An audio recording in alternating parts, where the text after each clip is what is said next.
This week's episode of Mind Gap Podcast is brought to you by your neighbor who's building an interdimensional portal. Hey, fuckface, I see you peeking through your basic ass curtains. You've got some shitty binoculars and you're wondering what I'm up to. Well, here's the scoop. It's none of your goddamn business. But since you won't leave me alone, I'll give you the 411. I figured out how to open a portal to another dimension, and I'm getting the fuck out of Dodge. I can't stand this quarantine any longer, and anywhere has to be better than here. I did a test run last night, and a doorway opened up. I heard some chanting, and it smelled like sulfur mixed with blood, which tells me that whoever's over there knows how to party.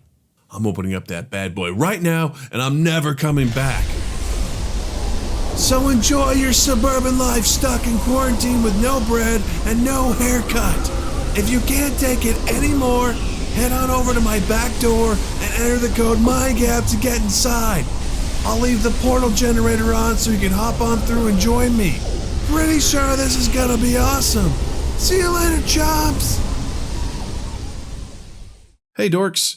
Just a quick message reminding you to head over to twitch.tv/mindgappodcast and give us a follow. We live stream when we record our new podcast episodes, and we're live streaming video game sessions on Saturday nights at 8 o'clock p.m. Central Time. We're playing super rad stuff like Among Us, Keep Talking and Nobody Explodes, Jackbox games, and Tabletop Simulator. Come hang out and play along with us. That's twitch.tv/mindgappodcast. Good day to you, friends. On this week's podcast, Justin and I are visited by an amazing Mind Gap all-star who is also the co-founder of Throughline Films. That's right, Chris Charles returns to talk to us about how COVID-19 is affecting the entertainment industry, how film productions and content creation is adapting, and how a script he's been working on for over 10 years was produced featuring Liam Neeson as the lead. Chris is a wonderful and intelligent human, and we were incredibly grateful for him to spend some time with us. So get out your typewriter, pour your heart and soul into your script, and hand it over to the professionals to get some crucial feedback as we march straight into episode 246 of Mind Gap Podcast. Mind Gap Podcast.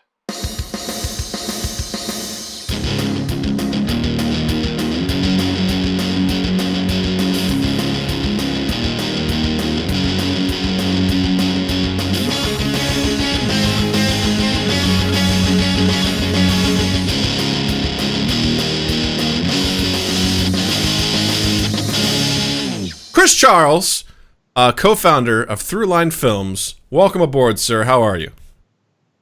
I'm great. Thanks, guys. Thank you for having me. Always. Welcome back. Mind Gap All-Star, no less. You've been on here at least twice. I've lost count at this point, but at least 2 times, which is pretty exciting. And I went back through and found I think it was the first time, was August 24th, 2017, episode 106. Wow. The movie industry with Chris Charles. That sounds about right. Wow, going back to the archives there. Deep cut. Research, baby. Justin, how you doing, pal? I'm good, man. It was a day, but Yeah? I'm very happy to do this. Tuesdays, I know as shitty as a Tuesday can get, I know that there's a light at the end of the tunnel. So Yeah, it's funny because I think Justin and I can usually tell how the other's doing because we usually talk on GChat throughout the day. I haven't talked to you much the last 2 days, so no. I think you and I have both been having some busy days, to say the least. Yes. So that would that's accurate. The random hey, when you do this in a video, what do you do? It's like, see, that's what I love though, because you're dabbling in the stuff that I do now, and we can have like this coffee talk about now design. We have something to actually talk about. Previously, we have nothing to talk about. We had nothing in common. We had nothing to talk about, but now we do, which is super duper exciting. So let's just get into it, man. Chris, tell us a little bit about what you do at Throughline Films and all that sort of stuff. Give the listeners a little bit of background on who you are and what you do. Anyway, guys, I guess the internet decided to conk out right in the middle of my my little spiel there. You know, it's funny because I have wireless, but I just plug in hard hard. I plug in real hard to my router while I do this stuff. Because really what it is when you get that connection, you feel it. All right. Okay, cool. You cut the music out on me there. I was like, I'm going to keep going, man, as long as you want. So, unlike my real life. Anyway, so Chris, tell us about who you are, where you come from, and tell us about Throughline Films. Well, I don't know where you guys lost me, but I'll just get right to it. Directly at the top. Throughline Films is basically a sales rep firm, and what we do is we identify projects that we think are internationally viable. We get involved in all sorts of different stages in the process, typically towards the end after a film has been shot. Oftentimes we'll get involved and help with post-production, finishing up editing and trying to make it as commercial as possible. In some cases that may mean making it more TV friendly, making it as easy to follow as possible for international audiences. Sometimes we do a little rebranding with titles and key artwork and trailers. But really what we do is we try to find out what makes these independent films stand out in a very, very overcrowded marketplace, so that we can find a distribution company bespoke to the needs of the individual filmmakers. As I'm sure you guys know, there's just an unprecedented amount of content right now. And since everybody's got an iPhone and everybody thinks they have an Oscar-winning screenplay, everybody's making movies. And it's difficult. And even at a professional level, you're just seeing a ton of content getting produced. Yeah. So what we try to do is show what makes that content special, and find a home for these filmmakers where we think they're going to have the most meaningful release and return, because the best way to make that next movie is to make your investors their money back. So that's essentially what we do. We craft pitches. We go out to distributors and international sales agents, sometimes direct to buyers, and we pitch the film, negotiate the deal, help with delivery, and in some cases even with the marketing. Nice. That's awesome, man. That's like so interesting. I've always marveled at your business model, because it feels it's so necessary, but I feel like no one focuses on this side of the business. And it's such for me, it is such like just a deep cavern of bewilderment. And I love the fact that you guys have traversed this and figured out how to help people get through it. It's a very, in the industry, I think it's a very necessary service. So I tip my hat to you. Thank you. Thank you, sir. Yeah, I have to go ahead. Sorry. Oh, I'm sorry. Go ahead, Doug. No, I refuse. You go first. Well, it's tough, because a lot of people, a lot of our clients, it's their first movie, maybe their second movie, and they go to film school, and oftentimes their professors aren't even really sure what to do. And there's this notion that they're going to go screen at a film festival, and then somebody's going to hand them a big check, and you're going to hand them a hard drive, and you're done. And the fact of the matter is, by the time you finish the movie, you're just beginning a whole new, very long journey to get the film to market. And then, of course, the years that follow with recouping and, an eventual re-release, which we just did with a couple of titles and all that fun stuff. That's so awesome. By the way, eToy07 says it looks like Chris is just standing uncomfortably close to Justin, not social distancing, because of the way I had it set up is you guys are side by side, so, kudos. Now you both just turn and like pretend to kiss. I gotta figure out which side it's this side, I think. There you go. Now that's good. Is that it? No, Yeah. All right, other way, Chris. Other way.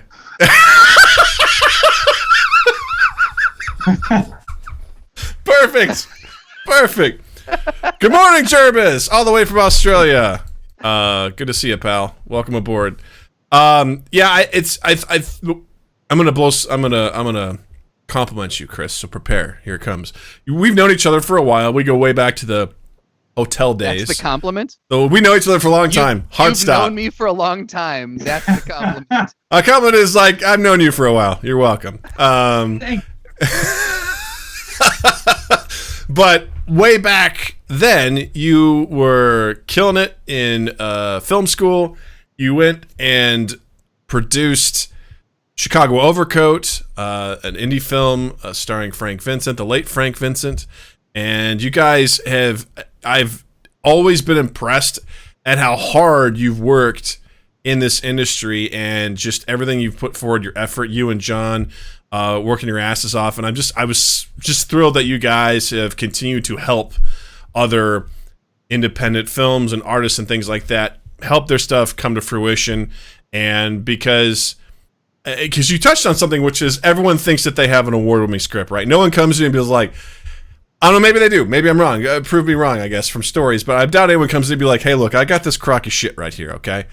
I'm hawking it, all right? It's dog shit, but it's going to be worth a lot of money, all right? Help me, okay? Help me do this. I doubt that happens very often. Has it happened? Let me start there. Yeah, every now and then. It's surprising. It's surprisingly refreshing. We had a guy the other day who said, yeah, we probably should have spent like $400,000 or $500,000 and ended up spending closer to $2 million. So this is basically a salvage job. And I was like, oh, well, at least the guy's being honest. I mean, most filmmakers, you're right. They, their stories are very personal to them. So they have an emotional connection to the material. And we get involved later on in the process after all the blood, sweat, and tears, and we look at it objectively. And sometimes people don't want to hear, oh, you got to cut, 20 minutes out of the movie, and you got to change the title, and you got to do this and that and the other, because it's their vision, and it's almost like an extension of themselves. So it's difficult. It's a tricky business. Yeah. The entertainment industry attracts a lot of narcissistic people. So you have to deal with a lot of big personalities and egos. But then when you do work with people who are doing it because they want to tell good stories and they want to collaborate, it's really refreshing. And those are the people you really cling to, as I'm sure you guys know, and just want to work with over and over again. Yeah. I was just watching, I don't know if either of you have ever seen the show Songland. No, but it comes on. It's another just singing competition show, but it takes an artist and has 4 songwriters present their songs, and they work with producers on the show. And at the end, the famous artist will pick one, and they'll actually record it, and that's their next single. Wow. And it's a really cool new look at. It's not just a singing competition. It's that. But to your point, Chris, one of the things that I noticed last night when I was watching it is they present the song, and the first thing is all 3 producers immediately go into, okay, here's how we'd change it, and here's how we'd tweak this and that, and maybe you need to take that, and you can see this look of like conflict on their face because this is something that's so personal to them, and right before America's eyes, it's just getting taken apart bit by bit. But at the end of the day, it's a much better piece of art when they're done with it. So it's funny you say that because I just watched it happen on TV last night to 4 brand new people. That's really cool to see that happen because it's funny, and I don't know if you guys or anyone has really had this issue before, but I've like written stuff, stories, songs, massive air quotes, and I've often been like, I don't know the right way to phrase this because it's going to sound really ridiculous either way, but I'll just be like, I can't make this yet because I'm afraid that it's going to fail. I'm afraid to put my best stuff out there because if it doesn't go well, I feel like I will have lost that story or lost that song because I'm putting myself in mind when Chris, you said people, this is like their baby and there's this story. Sometimes I'm like, I don't know if I could even put my story out there because what if it fails or this is my first time doing this? I don't want to waste that creative outlet on a failure. Have you run into anything like that, or does anyone else feel that same way about that stuff? Absolutely, but I think the key is that you really have to just force yourself to do it because the only way to truly learn and grow is through failure, right? And I've had scripts, as you know, Doug, that I told you about when we were working together.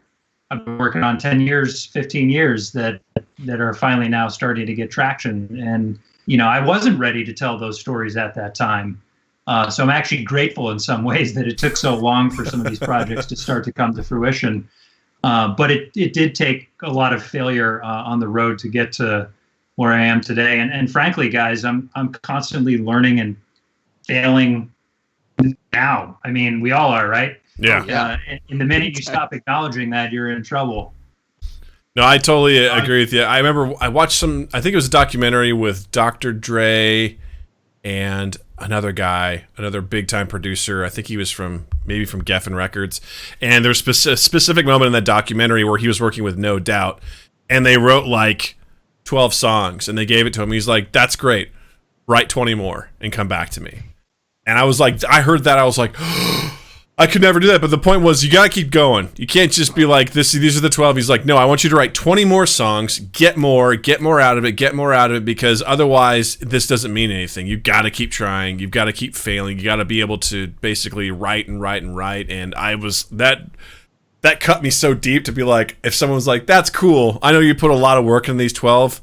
Write me 20 more. Like, my feelings. My creativity. No. Oh yeah, just imagine the poor director who labored over a film for 5 or 10 years and gets it out there, and then they go on IMDb and some asshole encourages them to commit suicide or something. Like, there's just, people are terrible, you know. And once you put your heart out there, I've seen some awful reviews. You know, what's one of the worst ones you've seen? What's one of the worst ones you've seen?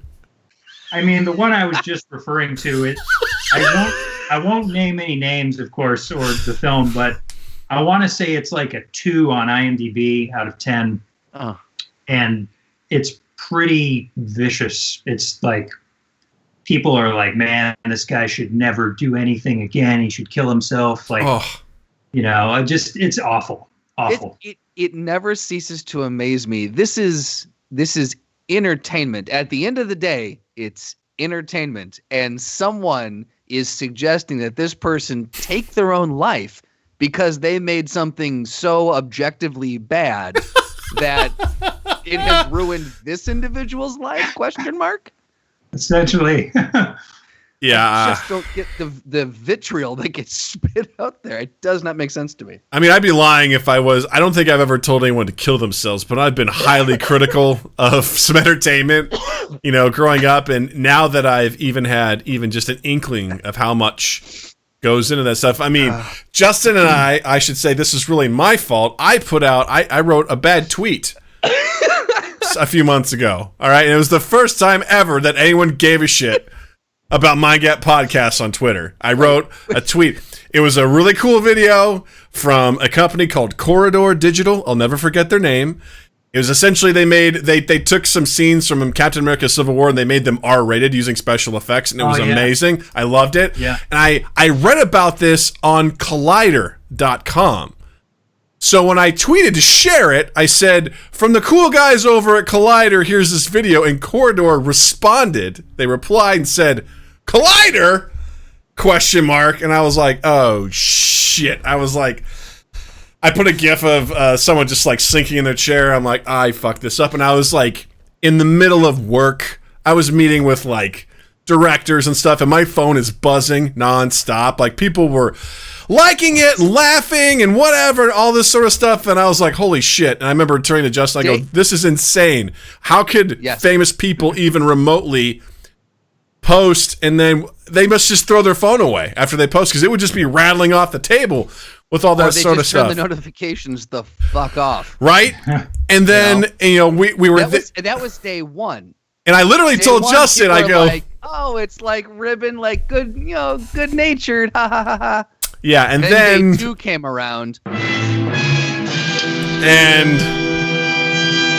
it changed dramatically. Where all of a sudden people were like, well, if you got it wrong, then fix your fucking tweet. And I was like, people were like, Justin replied, hey, you know, we wanna fix this. He used the hashtag credit where credit is due. And people were like, you're not using that hashtag right. That's not what that hashtag's for. It just flipped. And Justin's like, dude, what do you want to do? Do you want to just delete the tweet? I'm like, get rid of it. Get it out of here. I don't want it anymore. Fail. And this is just like the smallest inkling of anything. I was like, I don't I don't want to have anything to do with this. The only upside is that we have a guy that occasionally listens to the show because we fucked that up. So he hops in from time to time and says hi. And he actually did our intro graphics for when we post our episodes on YouTube. So I take it as a win, but I mean, just the insanity that came from the wrong thing, you know, and we tried. Oh, man. Happy. So I can't imagine actually putting myself out there to be vulnerable with something creative, to then have someone be like, kill yourself. Like, I mean, that's insane. That's absolutely insane. And I've said some stupid shit, and that's accurate. I've tons, and I've been really passionate about stuff at the end of the day, but I've definitely come to appreciate the process. I mean, just thinking about what goes into making a movie. I mean, the hours spent, you know, just writing, producing, just, I mean, thousands of people's hours. Right. Like, it's not just, you know, the one or two people. Like, thousands of people pour hours and months of their lives into this one thing, and years into their, and then someone just comes out and just shits on it. Yeah. And they're like, kill yourself. Yeah. And that's the challenge, guys, is that by the time, there are some people who have something that's personal to them, and they tell a story and it connects, it resonates with an audience, and it becomes commercially successful. You know, that does happen, but that's, you know, not often the case. And what you end up having is a lot of filmmakers telling stories that are personal to them that they then assume is going to translate to the marketplace. But that's not how it works. So the most successful filmmakers we find, they back their way into the process, and they think, okay, what's selling right now? What genres? Okay, let me put it in that bucket. What kind of cast do I need? Okay, now I can figure out my budget. And they start thinking about where the movie's going to end up, and they back their way into a responsible genre, budget, and story. Oh, and those people do well. And again, I'm not saying that the people with passion projects don't have success, but those stories are few and far between. And for whatever reason, people in this business like to look at those exceptions to the rule and think that they can recreate capturing that lightning in a bottle. I can't tell you how many business plans John and I see that, you know, reference Blair Witch and Napoleon Dynamite and all these movies. And the thing is, if studios knew how to recreate that magic, they would be mass producing it. But they don't. And I think because they just kind of they hit out of nowhere. Like, you can't predict. Yeah. And part of it's luck, right? It's just luck. I mean, the luck that Blair Witch was the perfect time, no one had really seen a lot of found footage before. Napoleon Dynamite was just a weird,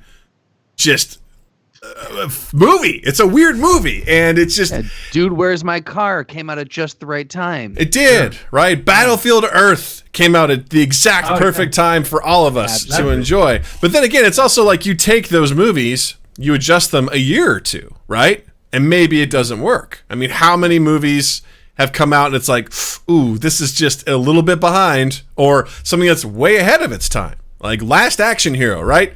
Just critically, you know, derided. A lot of people didn't like it, but if you go back and watch that movie today, you're like, this movie's fucking awesome. It's a critique of action movies of the time. It's actually really, really intelligent, but you couldn't see past the fact that, like, oh, here's another Schwarzenegger movie. It's like, actually, no, it's a lot smarter than you would really understand in that regard. And I think that's interesting because I always try to look at this, you know, the idea of creative side and the business side, right? They have to coexist. If you go too far to one side, you have a problem, because something that's too much on the business side, you're like, this doesn't feel authentic at all. This is someone trying to cash in. You go too far to the artist side, and it's not really, what's the word? Not applicable, but accessible, right? So people can't, they're like, what the hell am I watching? Like, what is this? So you got to find that perfect balance. And when you said people can back in their stories into that, I'm like, that makes sense. Practical Doug agrees with that, because you can still tell your story, but just frame it within a genre, frame it within, like, the cast, and be like, I can still do this and make it, you can still tell your story. It just may not be exactly the way that you envisioned it. So I think that's amazing. And what do you have access to as well? I'll give you guys a great example. John and I just worked with some really talented filmmakers. It's basically an all-female team, which is awesome. We totally support more female filmmaking. Obviously, they don't have nearly enough representation in a very male-dominated industry. And these ladies said, okay, we don't have a lot of money, and if we shop this around, they're going to want to like cast it with bigger actors, and they wanted to have these roles of director and star and producer themselves. So they said, okay, what do we have access to? Okay, we got a buddy we could call it the National Guard. I got a farmhouse over here. I got this, guy that's got a plane. And they wrote a story based on a genre that they knew would sell and how they could cash in a million favors and put it all on the screen. Now, here's the even crazier part. This movie, crazy enough, is about a global pandemic.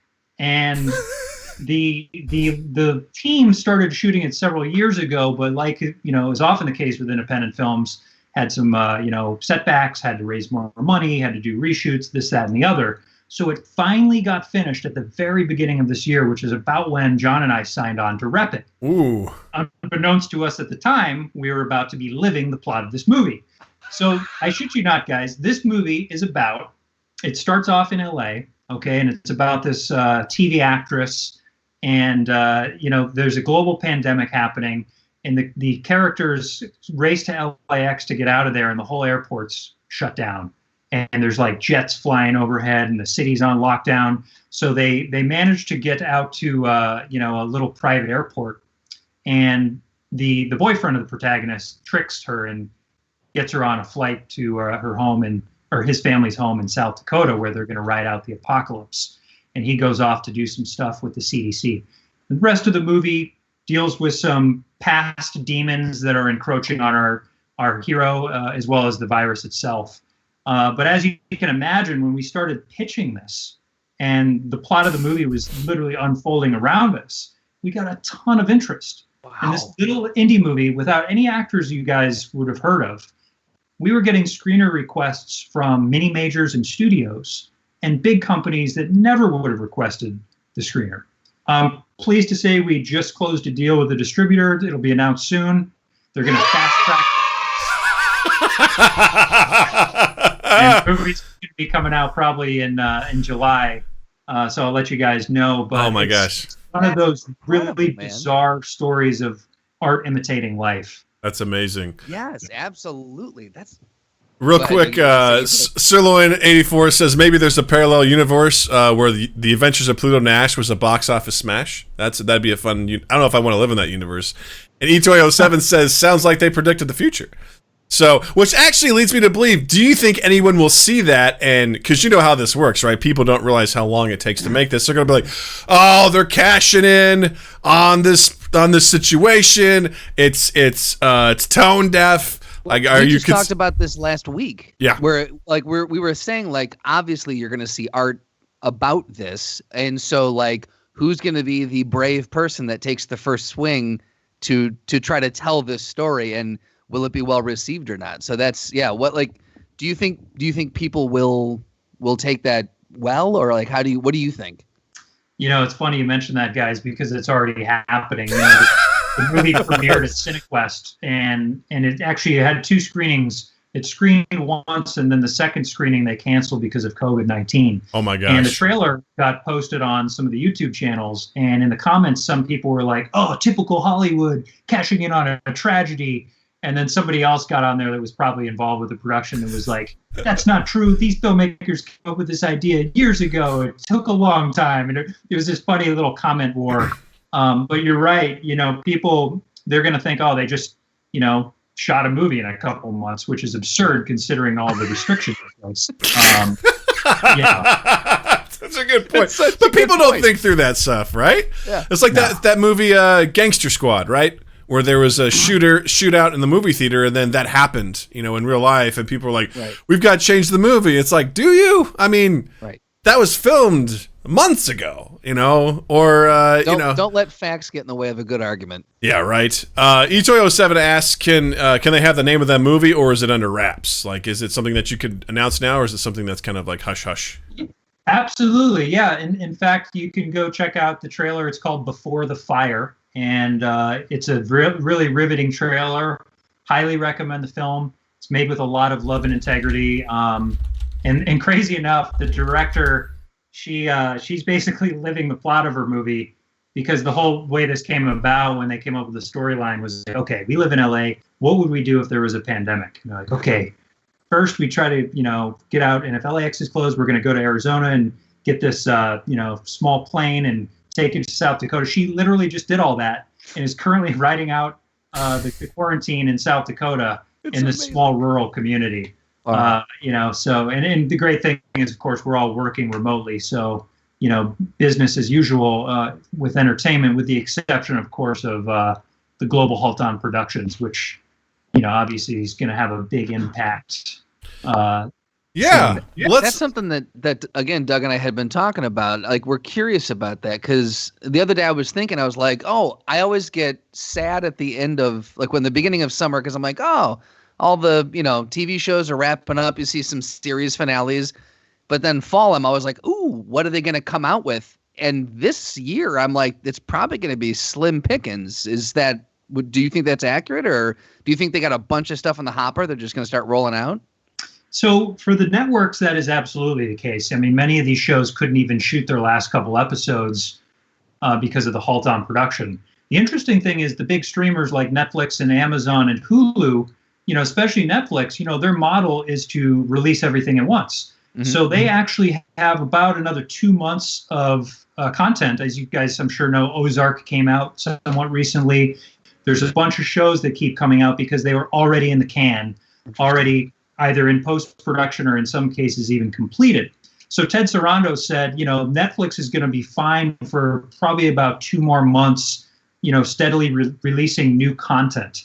After that, there's definitely going to be a shortage of content. And what's interesting and why all of us in the sales space are so excited right now is back in the day, guys, Netflix used to license tons of third-party content. That's how it started. And in recent years, they decided to start producing their own original content. In fact, last year, they spent about 85% of their budget on their own original productions. So we used to have great opportunities. Doug, movies like Chicago Overcoat, it got licensed by Netflix and by Hulu. Nowadays, I don't think that movie would have gotten that deal. So a lot of the opportunities that had been created for independent films started drying up. Now, the interesting thing that we're starting to hear now is that Netflix, anticipating that shortage of content, is now looking into short-term licenses of 2 or 3 months, and in some cases non-exclusive, whereas in the past they required 1 to 2 year exclusive licenses. So a movie like Before the Fire, for example, because people are kind of morbidly curious with some of this pandemic stuff, Contagion and the like, a movie like that may have an opportunity to do a 2 or 3 month license before pandemic fatigue sets in. So we're excited about some of the opportunities that are going to be created as a result of the shortage of content. Obviously, it's not good for a number of other reasons. A lot of our friends and colleagues are not working right now, so we would love for them to be working and to continuously be creating new content. But this is the reality that we are dealing with right now. So we're just trying to make lemonade. Yeah, nothing wrong with that. Based on what you've seen, what delivery service is being most used right now? Do you think it's Netflix? Do you think it's Hulu? Is it Apple TV? Like, which one do you think? Amazon Prime. Amazon Prime. Let's name all of them. Quibi. HBO Max. CBS. Plus. Yeah. Which one haven't we named? ESPN Plus. ESPN Plus. Cinemax. I mean, they're all getting a big bump, and the interesting thing is there are a bunch of streaming platforms that nobody's even heard of that are launching as we speak. John and I just closed deals with a couple of niche platforms. Some of them are sort of like urban streaming, trying to encourage more diversity in their in the content, and others that may focus on something specifically, whether that's documentaries or short form content. All of them are seeing huge spikes in traffic and subscriptions because obviously people are stuck at home with nothing else to do than stream. And the thing is, for $5 a month, which is the price point for a lot of these new platforms, people can afford that even if they don't have a job right now. And the amount of entertainment you get for that, it's an incredible value.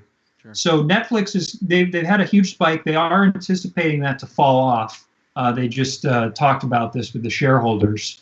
But yeah, across the board, they're all seeing huge increases right now with subscriptions. That's interesting. Because also you talk about like people saying folks are taking advantage of a pandemic. Last week, Jess and I talked at length about Universal, Pictures releasing Trolls, the new Troll movie, on streaming, which caused AMC to get, I think, what's the word, butthurt about the move, because that's right, yeah, that was, if I'm not mistaken, that was AMC's official response. I think that was the official audio clip from it. All? Yeah, I know that was translated to that. That was a press conference, and I'm wondering, with that obviously shaking things up, what's kind of your take on the movie theater industry?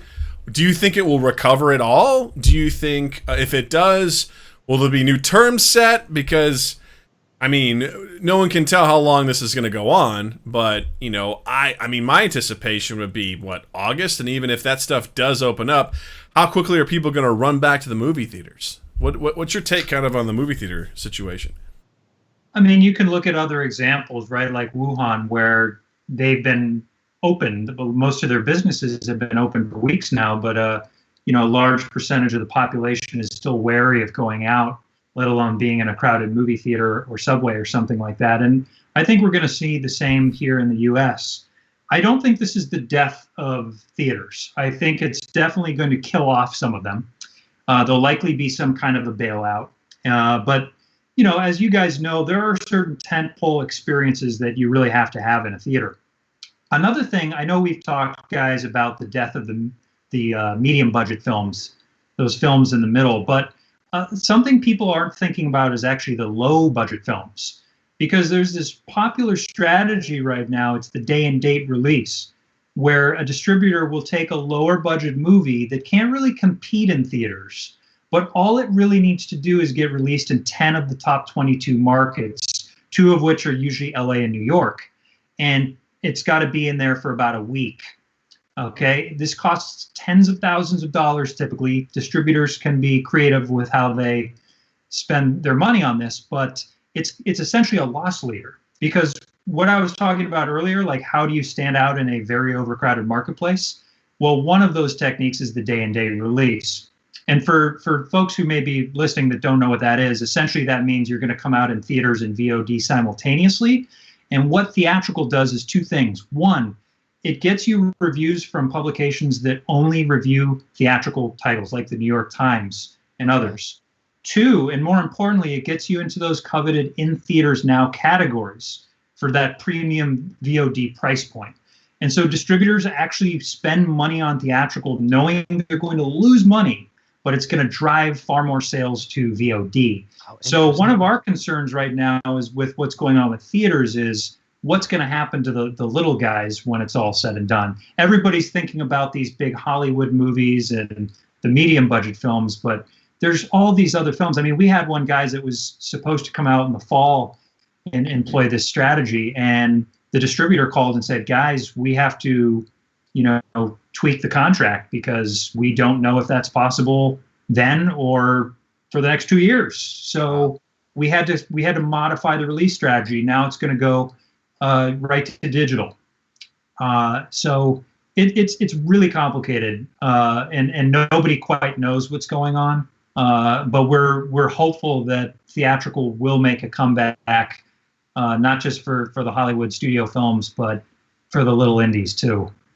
That's a good perspective, because obviously Justin and I were talking about the big, the Marvel movies, the Fast and Furious, and all those sorts of things, and we were very much on the side of Universal and not on the side of the theaters for that. Well, I think too, because most people, without the insight that you just provided, most people only have the reference point of the Fast and the Furious and Jurassic Parks and Avengers and all the big tentpole movies.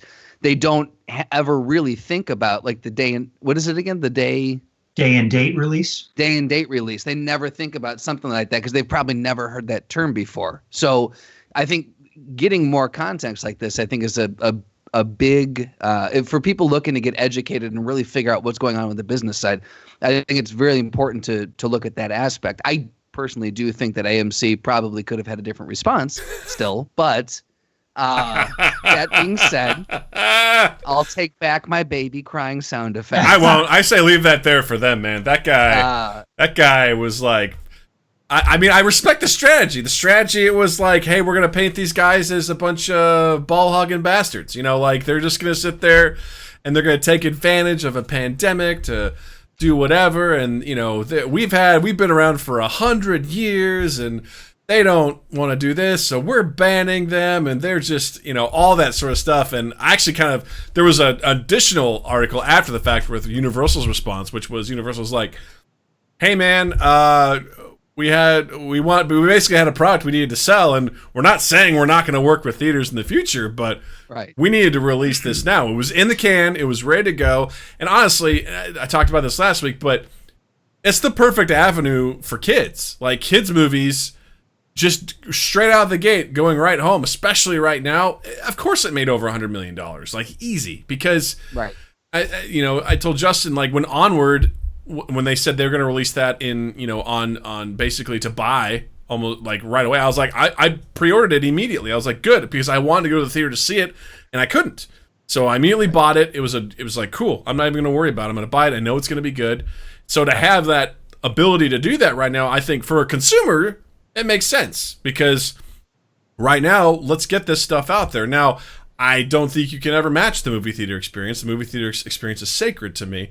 It's very special. But at the same time, right now, I'm also like, is now the time to break out of these trends or these sort of like the mindset that we've had of, we go to this place, this physical place, to see this thing on the specific date at this particular time, arranged in advance to go and watch this thing? Or is it like, yeah, I can just also watch it from the comfort of my home whenever I want?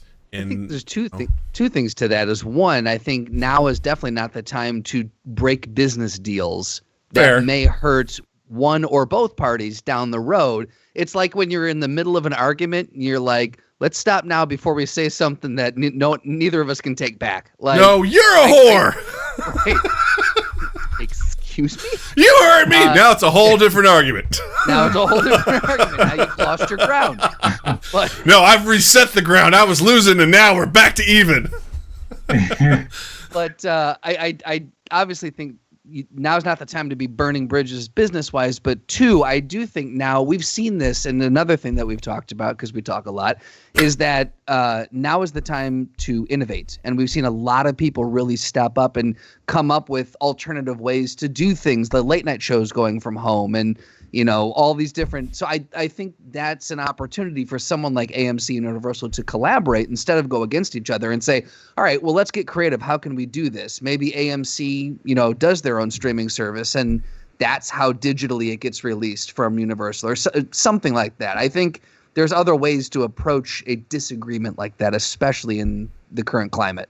Yeah, stuff like this tends to lead to innovation. I mean, I'm not sure if you guys caught the Parks and Rec episode, for example. Yes! Got the cast back together. How cool was that? All Rise just did this as well, where they did a COVID-19 episode where I don't watch the show, but it's about a judge, and you know, I'm sure they had the judge and the prosecutor and everybody on, you know, on their Skype call and trying to figure out what's going on with the case. There is a Zoom meeting that was only limited to 40 minutes, and then the trial ended.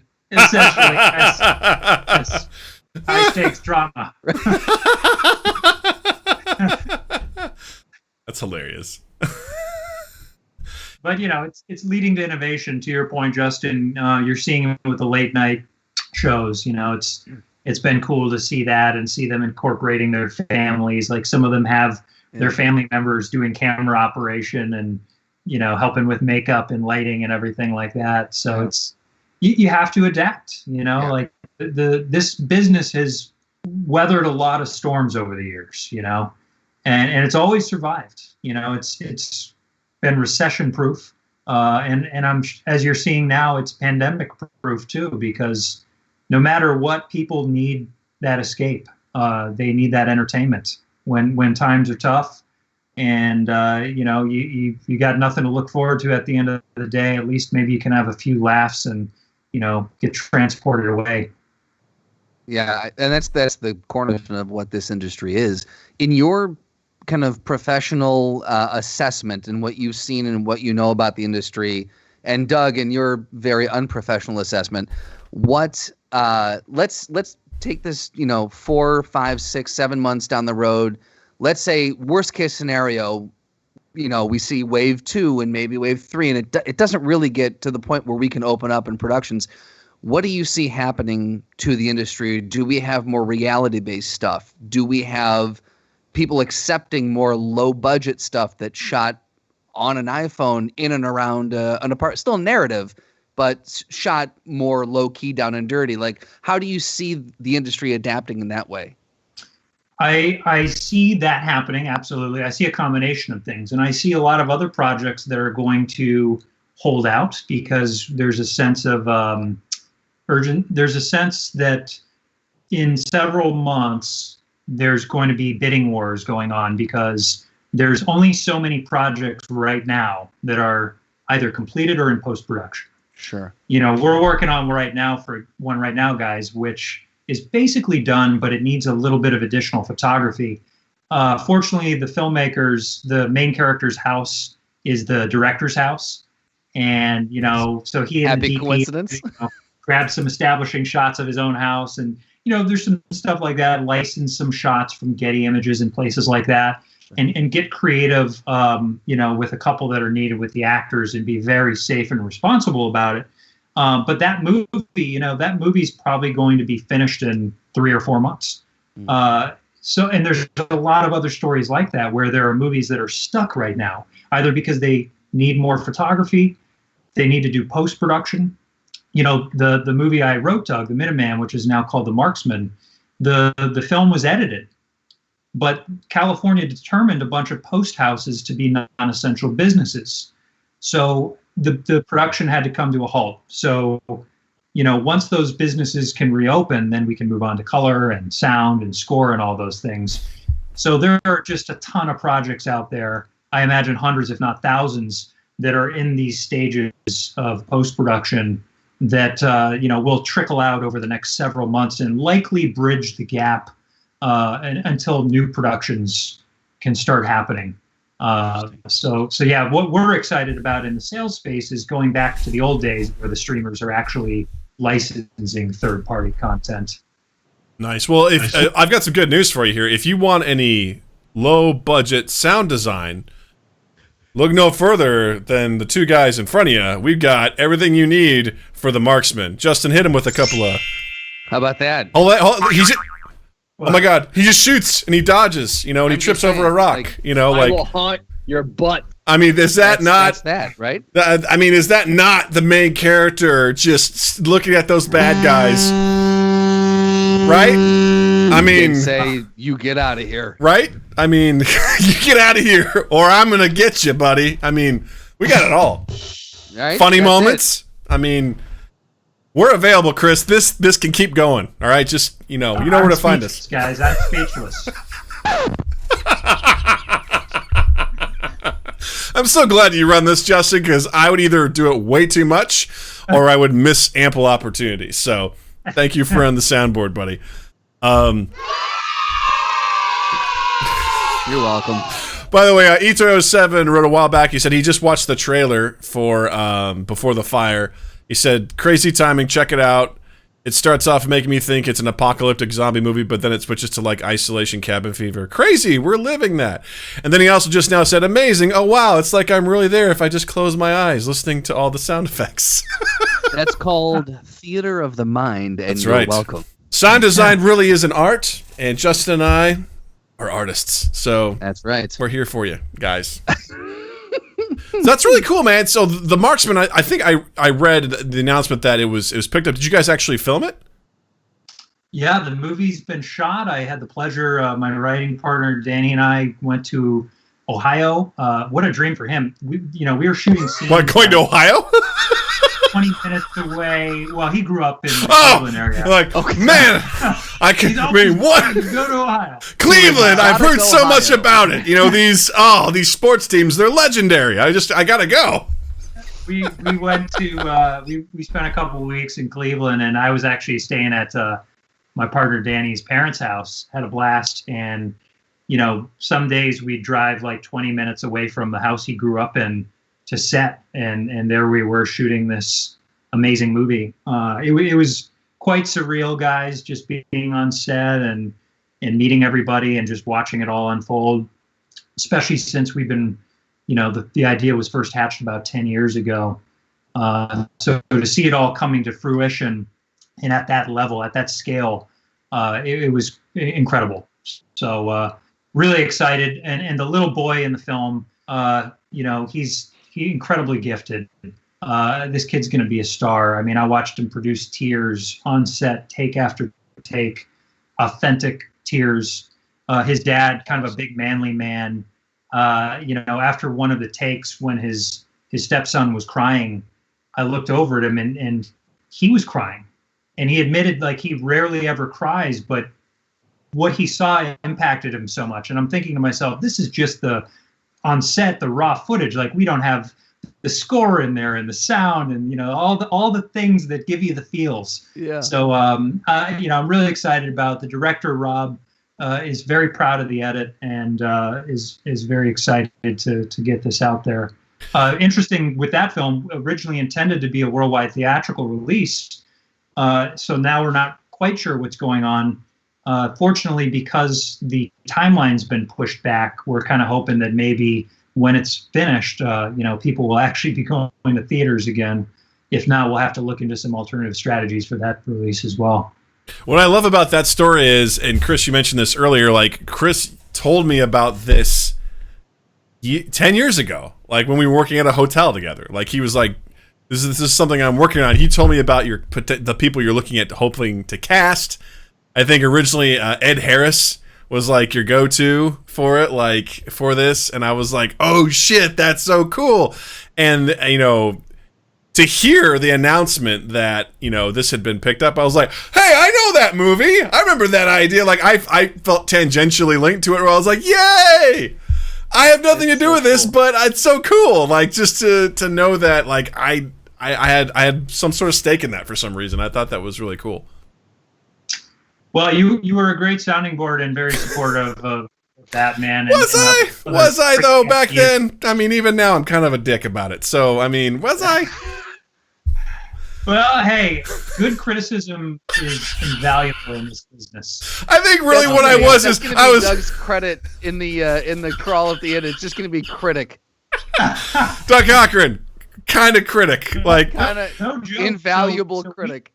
We did a table read of an early draft of this script, and it was funny. We're all in our, I guess, early 20s at the time, mid 20s, and after the table read, I said, okay, so what do you guys think? And basically everybody said that Act 3 was a big pile of dog shit. And so I was like, okay, I got work to do. It was very humbling. And, we basically threw out an entire act of the script and rewrote it from scratch. And the thing is like so many people in entertainment, they don't give you honest criticism. John and I call this in Hollywood, it's called the Hollywood No, right? Like nobody likes to say no in case something all of a sudden becomes valuable or a relationship becomes valuable, because so many things are transactional. Mm-hmm. So it's very difficult to get good, honest feedback. So after you get enough criticism and learn how to handle it, you welcome it, because it's just, you need it. You get lost in your own subjectivity, and you just need a fresh set of eyes to look at something and point things out that you don't see, all the blind spots. Yeah, I always look at myself as kind of an average dumb layman. So if you ever want to run something by me, I'll be like, I don't get any of this. This didn't make sense to me. I always feel dumb. I'm like, I don't get it. I'm like, sorry, if this was meant to be something else, I'm an idiot. Like Justin's partner, business partner, and also life partner, Drew. He sent me denying it. He sent me over a script and I read it and I was like, I remember I sent a message to Justin. I go, hey man, I have some questions about this, because he called me about something else. I go, hey, while I have you, I go, what's going on with this? And he's like, I don't know, man. You're gonna have to give Drew the feedback. Like, I felt I didn't want to give him the direct feedback because I'm like, I feel like I'm an idiot and I don't get it. Like, I'm missing something. I ran it by him and Justin goes, seriously, dude, it's been a while since I've read this. I don't know. You're just gonna have to tell him. I'm like, okay. And I typed it out. I'm like, right. I like this. I don't understand this. I'm sorry. Like, basically is what I wrote, because I didn't understand it. And, so if you're ever looking for that, I'll be like, yeah, you want an average moron that reads this? I'm a guy. Well, that kind of feedback, and I think you gave us some similar feedback for a script a while back. I don't get it. Which is great, though. Like, if you don't get it, I consider you to be a smart man. Well, thank you. Okay? So if you're not getting it, then clearly something's not working, and it's time to go back to the drawing board. Okay. Well, you're welcome.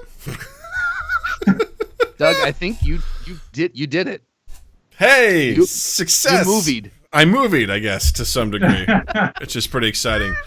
Feel free if you don't want to answer this, you don't have to, but I remember there was a casting announcement that came out with the Marksman as far as who was playing the lead. Was that still the case, or did that end up changing? Yes, he has a very particular set of skills. Yay! That's so cool. Wow. Yeah, Liam, never could I have dreamt that he would be playing the lead in this film, and Danny, my writing partner, and I, we had the pleasure of meeting him and talking to him on set about the material, and he was just such an incredibly gracious man, very intelligent, very respectful of the crew. He told us that as an Irishman, he immigrated here. A lot of people don't remember that, but he's been here for, I don't know, 30 years or so. But he immigrated here, and back in the day, the Irish were persecuted, and at one point it was the Italians, at one point it was the Chinese, and it just happens to be people coming from our southern border right now. But all of these groups have gone through this. So when Liam read the script, he really connected with the material. He didn't need to be Mexican to understand the plight of these characters, because his people went through this. And he talked about that, and it was really inspiring to hear him talk about it and how meaningful it was to him, because he cared about the message behind the movie. It wasn't a paycheck. In fact, he didn't get one. Yeah, I mean, I will say he sure did. Make no mistake about it. Yeah, but the way in which he structured his deal was very unique. I think he's only done it once or twice in his career, which was very special to us, because it told us that he cared so much about this movie and telling this story that he was willing to do something he normally doesn't do. Because guys like that, as the producers told us, when you're an A-lister like that, you set the terms. Yeah. You get paid because they can actually go in and calculate like how much money actors are worth with foreign sales, pre-sales. It's all very analytical. You can track them based on the performances of their movies over the years. And a guy like Liam, with the success of a lot of the action films he's done over the years, you can imagine that puts him in a very small category of highly sought out actors. So you might say he's got a very particular set of skills. He certainly does. Yeah. And I think a lot of people are going to watch this movie expecting it to be kind of like Taken with the Mexican cartels. And while there are definitely some really badass action scenes and a lot of danger and suspense, I think people are going to be pleasantly surprised that this is really deep down a very human story, a very character-driven story about two people who depend upon one another to survive and develop a very unlikely relationship. And it's about an old man who lost his way and finds purpose in life again and a chance at redemption. And it's about a young boy who wants what any young kid wants: a family, a future, a life. And it's quite beautiful. I really can't wait for this to come out. Just hearing you describe it I'm so excited, for you and your writing partner and in production, but just the fact that's just That's so cool. I'm so excited for you. That's so cool. Sirloin84 said, I just Googled The Marksman, and that was also a direct-to-DVD Wesley Snipes movie, so hard one to top. So good luck, making that happen. I don't know. Yeah, The gauntlet has been thrown down. He set the bar high. I don't know. So real quick, I want to ask you, what was that like? Just remember to pay your taxes, Sirloin84 adds. What was that like, knowing that Liam Neeson read your stuff, and not only that, but obviously connected to it and really liked it? Like, what is that like, to have someone like that be like, I like your stuff? It's kind of mind-blowing, guys. I mean, and there are some other folks who read it too that, it was equally mind-blowing, because you just grow up watching these people in these classic movies and idolizing them. And then even when you get a pass from someone like that, like we were in talks for a while with Kevin Costner about the project, and it's just, it's crazy. You wake up every day and you pinch yourself, because even a pass, that they read it and they considered it and they saw some kind of value.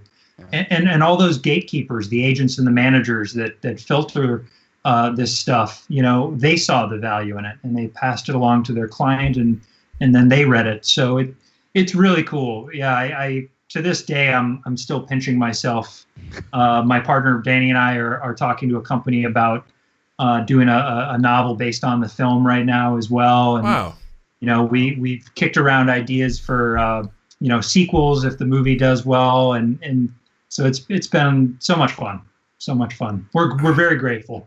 Well, I gotta say, that's a great way to look at it too, because I'm sure there's a lot of no's outside of Hollywood no's, right? There's a lot of rejection in that industry in general, whether you're a filmmaker, a writer, an actor, whatever. There's a lot of no's. There's a lot of gatekeepers, and I think that's a great thing to remember, is that your stuff got through to the end person that you wanted it to, and they read it. And like you said, even though they passed on it, they actually read it because there was something there, and that is got to be like one of the coolest things to be like, because at that point you got to be like, someone will probably get on board with this because it's getting read to some degree. So I can't fathom for even a second for me to create something to then have someone of note be like, hey, I like this. I'd be like, huh. Well, also a credit. I mean, it just goes to show you how much you've busted your ass to get yourself to this point. Like, so I mean, all the credit in the world to you and all of your partners that you work with.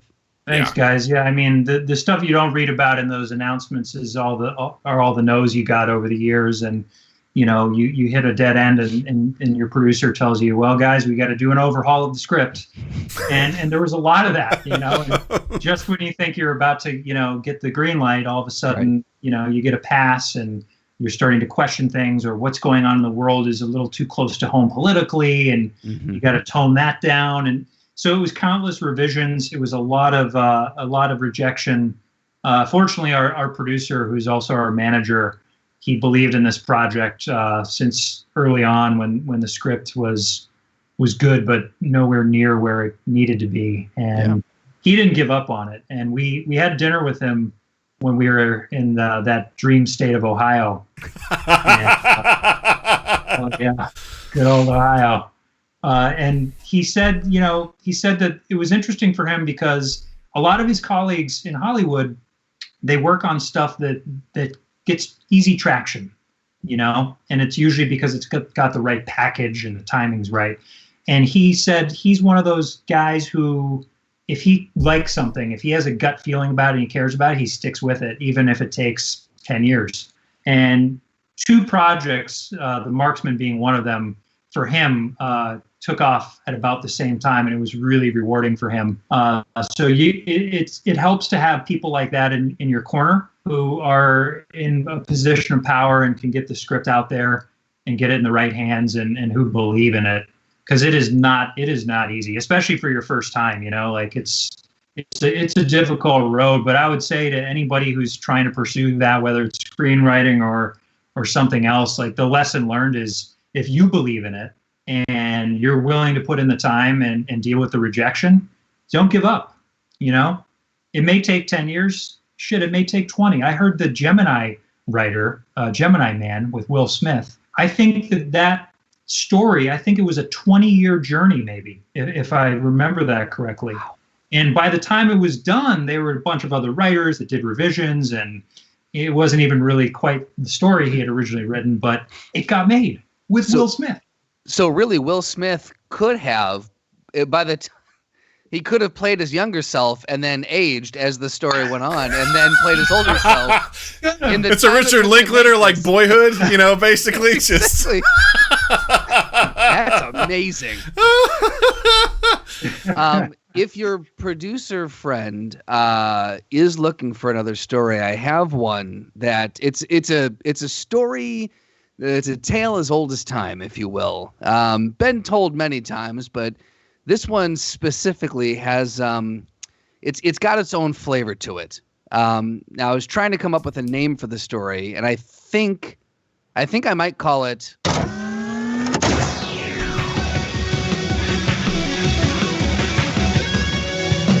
The Throwdown. Yeah. Oh yeah, The Throwdown now has its own intro. We've upgraded so much since you've been here, Chris. Wow, I'll say, what production value. Right? You want to hear it again? Okay. The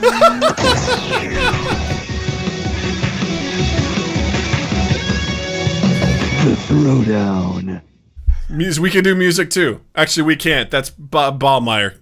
Congrats to him and the birth of his new daughter. Congratulations, Bob. Lucy Margaret Ballmeyer just joined the world yesterday.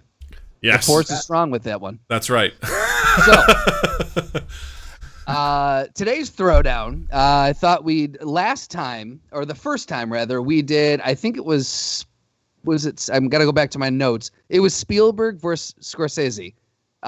So we kept it in the film family for you. And I'm going to do the same thing again. This time, we are doing one of my current favorite directors, Taika Waititi, versus Wes Anderson.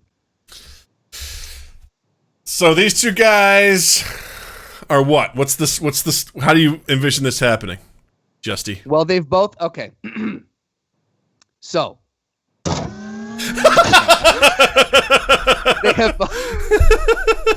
They've both been invited. Little do they know, someone's pulling the strings. They've both been invited to a conference room thinking that they're going to be offered a directing role for a new film. They both walk into the room, the doors lock behind them, and a script is dropped in the center of the table. Interesting. So it's a fight to the death then. Of course. 100%. Always. Yes. Now, in the room, they can use anything they have in the room. So obviously there's a whiteboard with dry erase markers. There's a bag of pop chips on the table. There's some Fiji water in the corner. And some number 2 pencils, freshly sharpened. I would definitely say Taika, I think he's got some real... E207 says Taika now knows the ways of the Force, so yeah, Very easy true. win. He also played Hitler. Very true.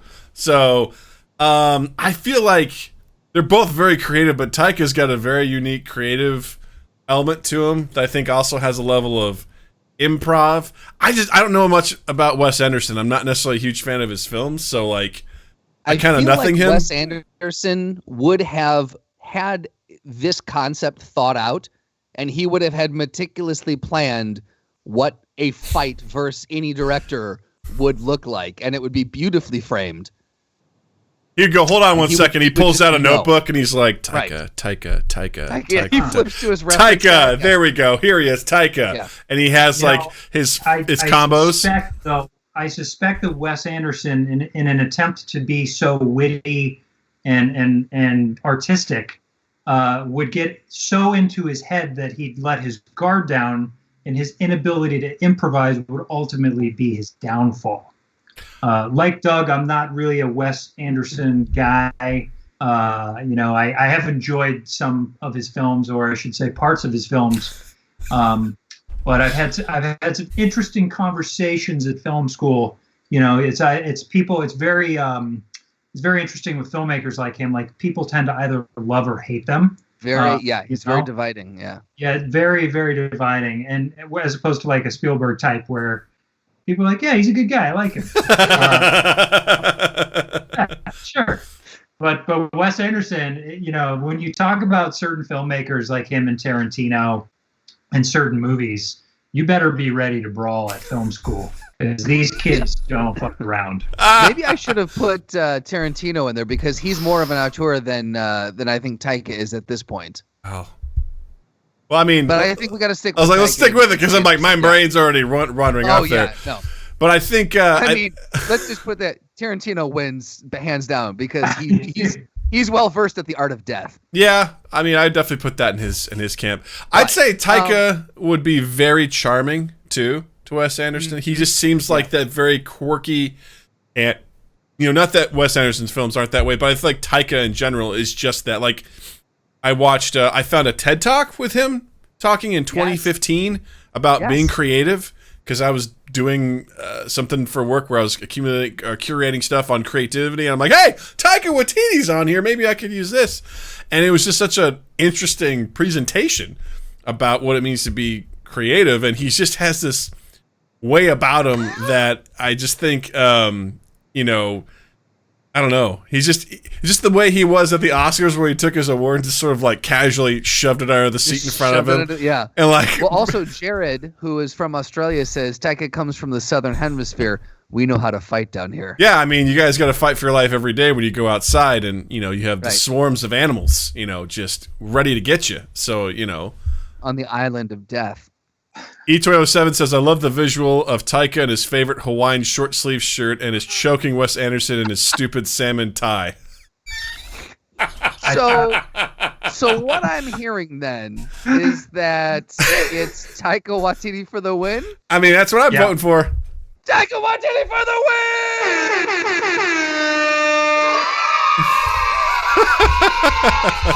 win! And that's all she wrote, folks. You know what that sounds like to me? For any of you Halo geeks out there, you can change the settings so that when you shoot the grunts in the head, they make that sound and their heads explode like confetti, like in Kingsman. It's an amazing thing. Oh my God! I do it all the time. That's amazing. It rewards you for the headshots. That's awesome! Yay! Way to go! That awesome. Is amazing. This has been so much fun, Chris. Thank you so much for coming by. We take this time of the show to sort of like give you the opportunity to promote anything you got going on, or if you have anything you'd recommend for people to watch, to listen to read. The floor is open, sir. Promote what you'd like. Recommend what you'd like. You got it, guys. Well, for binge watching, I'm going to go ahead and recommend The Expanse on Amazon. Fans of sci-fi and space adventure are going to love this. Unlike other shows and movies that deal with this topic matter, it gets extreme, especially when Amazon picked up the series. You want to see some badass zero-G fights with blood floating around? Check out The Expanse. Very intelligent show, very entertaining. I believe they have 4 seasons available to binge.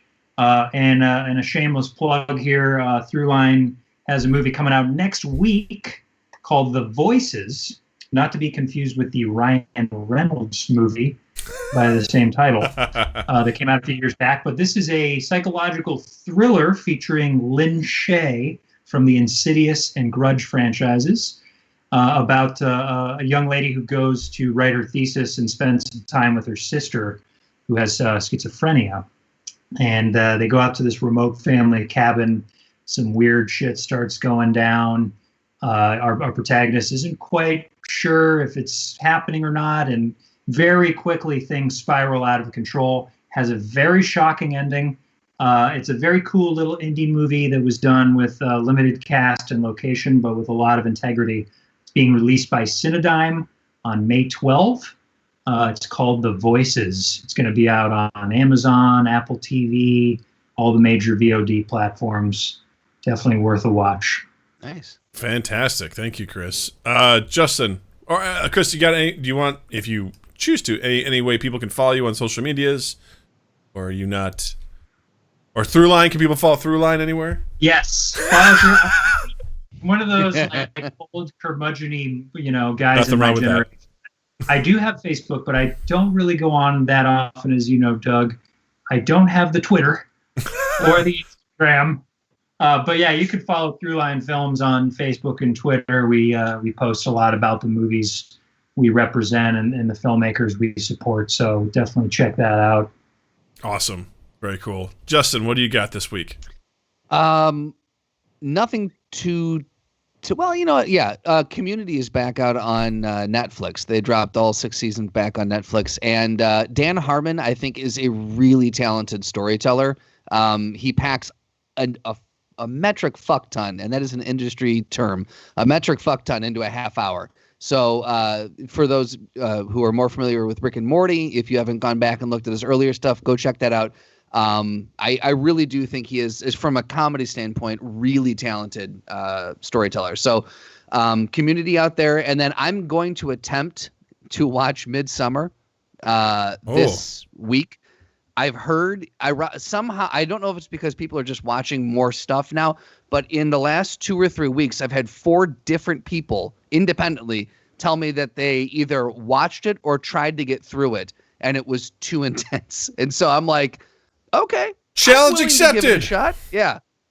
Beth has already bowed out. She will not be watching it with me. So I'm going to have to take this on myself. I will let you know how it goes, though. And then also, I want to shout out twoeastaith.com/short script contest. We're still running our short script contest, 2 different tiers. We'll give script feedback, and then we'll pick up to 5 of the top scripts that we get submitted, and we will help actually push those into production. So check that out, twoeastaith.com/short script contest. Doug, what do you got?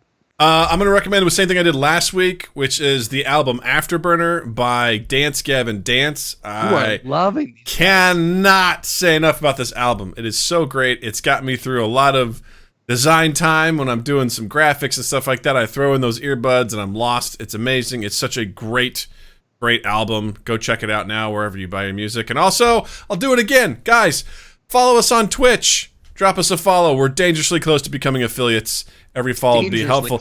Dangerously close. And we also stream, obviously, the recording of our podcast episodes. And also, we do our live video game streams every Saturday night, 8 p.m. Central Time. Come hang out with us. This Saturday, we're going to be doing Jackbox games. So that means silly trivia and some other crazy stuff in that game that we can play. So come hang out with us on those as well. So on top of that, don't forget to follow us on all of our social medias at MindGap Podcast, and also check out our YouTube channel. We post highlights from the show. We post our full episodes. We post highlights from the live streams. Actually, just recently posted the one of the level runs I did with my brother when we played Warhammer Vermintide 2. So go check that out. It was really fun. All our social medias at MindGap Podcast. Justin, where can people find you, sir? On Instagram and Twitter, it's at Justin_Michael, spelled Mikel. It's the fun way of spelling it. And while you're in the online realm, check us out on Apple Podcast, on Stitcher, on Spotify, and on Google Podcast, wherever you find and consume the podcast. Remember to also share us around, like us, rate us, review us, all those things. But again, the sharing is the big one. Just copy the link, post it to your social media, and say, hey, check these dum-dums out. I think you'll enjoy them. That goes a long way for us.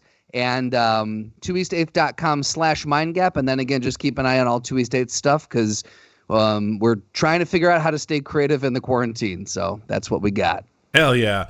Chris Charles, thank you again, sir. It's always a pleasure. So happy for you. I'm so happy for Throughline Films. And thank you so much for taking the time to hang out with us today. Oh, my pleasure, guys. It's been a blast, and maybe we'll do it again. We'll have a 3-peat. Oh, I like this. So that being said, I'm watching the Bulls documentary. That makes sense now. I get sports. Now we get it. You understand sports finally. Justin, thank you. Douglas, thank you. Twitch, thank you. Listeners, thank you. And you all have a dandy fucking week. Woo! Mind Gap Podcast.